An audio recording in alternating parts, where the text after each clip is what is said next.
mettre, remonter un peu. La deuxième partie, on va présenter la deuxième partie. On va vous demander ici, la première partie c'est nom, prénom, adresse et puis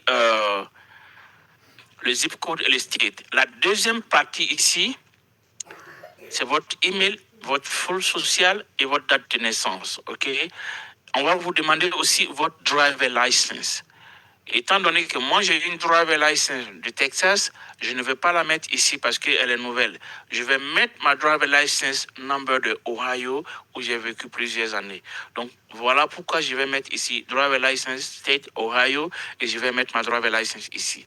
Alors donc je vais encore cacher mes informations et aller à la prochaine étape qui est de remplir ma full sociale 326.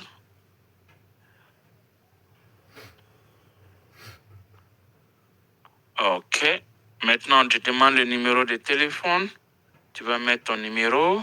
Tu demandes ta date de naissance. Tu vas remplir ta date de naissance. Et la driver license, le numéro de la driver license, tu vas la remplir avec...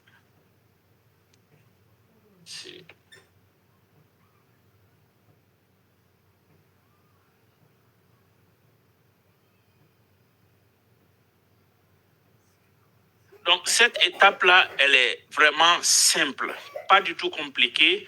Et tout le monde peut aller sur un ordinateur et avoir son report de LexisNexis ou bien commander le report pour qu'on puisse vous envoyer ça chez vous à la maison.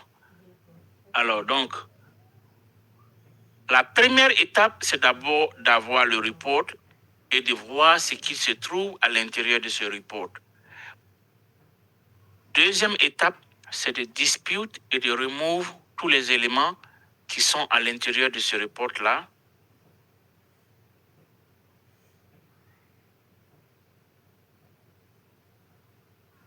Donc, j'ai rempli la première partie qui sont first name, last name, address. Aussi, j'ai rempli ici si je ne vis pas à mon ancienne adresse, je mets ma nouvelle adresse où je veux que le courrier ou bien le colis soit délivré. Parce que LexisNexis, si tu commandes pour la première fois, ils ne vont pas te faire voir ça en ligne. Ils vont forcément t'envoyer ça par poste dans 5 à 7 jours.